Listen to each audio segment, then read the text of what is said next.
এই আমাদের মডেল দাঁড়িয়ে সবার আগে উঠবো, আমি আগে লাইন দিয়েছি। কোথায় যাবে তুমি? আমি জানি না কোথায় যাবো, কিন্তু আমি যাবো। কিসে করে যাবে? হ্যাঁ, এতগুলো ব্যাগে কি আছে তোর? কালকে কি বলছিলাম না? সাঁতার কেটে। হ্যালো এভরিওয়ান, তো আজকে আন্দামানের ডে 2। তো তোমরা শুনলে এই ব্লগটা হচ্ছে আন্দামানের ডে টুর পার্ট 1। এটাকেও পার্ট 1-এ ভাগ করতে হচ্ছে কারণ একটা বড়। তো আমরা রওনা দিয়েছিলাম হ্যাভলক যাওয়ার উদ্দেশ্যে, আর আমাদের ওই 9টা নাগাদ স্ক্রু ছিল, আর আমরা 7টায় ফেরি পৌঁছে গেছিলাম। বলো ঘুম কেমন হয়েছে? আরো ঘুমালে ভালো লাগতো, তো হয়েছে আরো ঘুমালে খারাপ লাগতো। বলো ঘুম কেমন হয়েছে?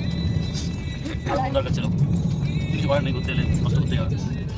তো আমরা রওনা দিয়েছিলাম, স্ক্রু ছিল ফেরির উদ্দেশ্যে। তো আন্দামানের মানে জায়গাগুলো দেখো কতটা সুন্দর, মানে ভীষণই সুন্দর। এখন খুব মিস করি যে আর কটা দিন থাকলে ভালো হতো। তখন বলেছিলাম আর যাবো না, বাট এখন আমার মনে হচ্ছে যে আবার যদি সুযোগ পাই নিশ্চয়ই যাব। ভীষণ ভীষণ সুন্দর, এত সুন্দর, মানে প্রকৃতির থেকে সুন্দর মনে হয় কিচ্ছু হয় না।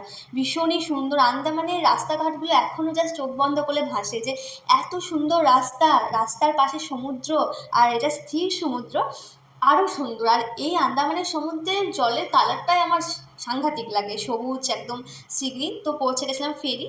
তো ওখানে আমরা ব্রেকফাস্ট করে নিয়েছিলাম, কারণ বলছিল যে একটু লেট হবে পৌঁছাতে।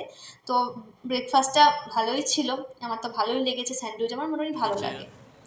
তো এই আমার বরের শুরু হলো ইয়ার্কি মারা সবসময় আমাকে নিয়ে, সেরকম অবস্থা। অবশ্য আমরা সবসময় ফ্রেন্ডলি। আমি সবার আগে উঠবো, আমি আগে লাইন দিয়েছি। কোথায় যাবে তুমি? আমি জানি না কোথায় যাবো, কিন্তু আমি যাবো। কিসে করে যাবে? হ্যাঁ, এতগুলো ব্যাগে কি আছে তোর? কালকে কি বলছিলাম না? সাঁতার কেটে। এতগুলো ব্যাগ নিয়ে কালকে কি বলছিলাম হ্যাভলক সোসাইটিতে কোন আমরা সবাই ভীষণ এক্সাইটেড ছিলাম, কারণ স্ক্রুতে যাব, একটা ব্যাপারই আলাদা। চলো। তো আমাদের স্ক্রু এসে গেছিলো, আর এরপর আমরা যাব। আর আমার এটা ফার্স্ট টাইম ছিল। আমি এর আগে নৌকায় অনেকবার চেপেছি, বহরমপুরে বা হ্যাঁ বহরমপুরে আমি চেপেছি, হাজারদুয়ারিতে। আর একবার ঘুরতে গেছিলাম, সমুদ্রতেও চেপেছি, কিন্তু স্ক্রুতে কখনো চাপিনি। এটা আমার ফার্স্ট। বাট এত সুন্দর, সেদিন না সমুদ্রটা খুব উত্তাল ছিল, তো এমন ঢেউ খেলছিল, সবাই কিন্তু অনেকজন না উল্টি করছিল, কিন্তু আমরা কিন্তু সেরকম উল্টি কিচ্ছু করিনি। তবে ভীষণ ভাল লাগছে, বিশ্বাস করো। মানে স্ক্রুটা উঠছিল নামছিল, উঠছিল নামছিল, আমার তো চরম ভাল লেগেছে। মানে আমার সত্যি ভীষণ ভাল লেগেছে। বলো এক্সপিরিয়েন্স বলো। ফার্স্ট টাইম না, ফার্স্ট টাইম না, আমার ফার্স্ট টাইম, ওর ফার্স্ট টাইম নয়। আমি তো মুম্বাই থেকে এসে গেছিলাম এলিফ্যান্টাকে, বাট ওখানে এসি ক্রুজ ছিল না, but that was also nice, এটা আরও ভালো লাগে। তো সময় হয়ে গেছিলো ল্যান্ড করার। তো আমরা পৌঁছে গেছিলাম হ্যাভলকে। ওফ, এখানে সমুদ্রটাও দুর্দান্ত। একটাই সমুদ্র, বাট এখানে জলের কালারটা ভীষণ সুন্দর, আর এখানে জলের গভীরতাটা অনেক বেশি, তাই বেশি সুন্দর। তো হ্যাভলক পৌঁছে গেছিলাম। এরপর দেখলাম যে এখানের ফেরিটাও ভীষণ ভীষণ সুন্দর।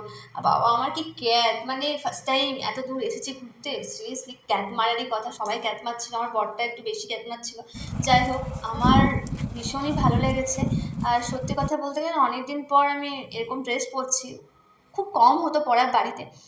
আর আমরা যখন পৌঁছাই আমাদের হ্যাভলকের কটেজে, তখন দেখছি বৃষ্টি শুরু। মানে আমরা সব কিছুই পেলাম। শীতকাল তো অবশ্যই পেয়েছি, এখানে শীত একদম নেই, গরম আর বর্ষা।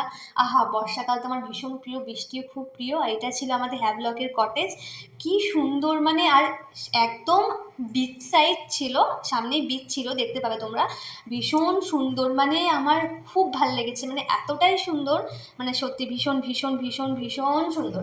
তোমরা কিন্তু আন্দামান গেলে আমি বলবো কটেজে স্টে করো, ভালো লাগবে। আর এটা ছিল আমাদের হ্যাভলকের রুম, ভীষণই সুন্দর। মানে এখানে আমরা ছিলাম 2 দিন, মানে 2 নাইট এখানে আমরা স্টে করেছিলাম। আর এখানে এসে আমাদের মিষ্টি সোনার সঙ্গে দেখা। ও বিটু, কিছু না গো, কিছু না গো, ও সোনা, ও সোনা, ও সোনা, ও সোনা, পুচকি বিটু। তারপর একদম সময় নষ্ট না করে আমি আর আমার বর চলে গেলাম সমুদ্রে স্নানের জন্য। সমুদ্রে বেড়াতে এসেছি, আর স্নান করবো না, সে ট্যান পড়ুক, ট্যান পড়ে যাচ্ছে তাই হয়ে যাক, বাট সমুদ্রে স্নান করা চাই। সমুদ্রটাই মেন ব্যাপার, এখানে স্নান করছি, আমার ট্যান পড়ুক যা হোক হয়ে যাক। খুব এনজয় করেছি। তারপর আমাদের যাওয়ার ছিল অন্য জায়গা লাঞ্চ করার পর, সেটা পার্ট 2 তোমরা দেখতে পাবে। ওই জায়গাটাও খুব সুন্দর, তবে এই জায়গাটা আমার বেশি ভালো লেগেছে, এটা ছিল আমাদের কটেজের পাশে।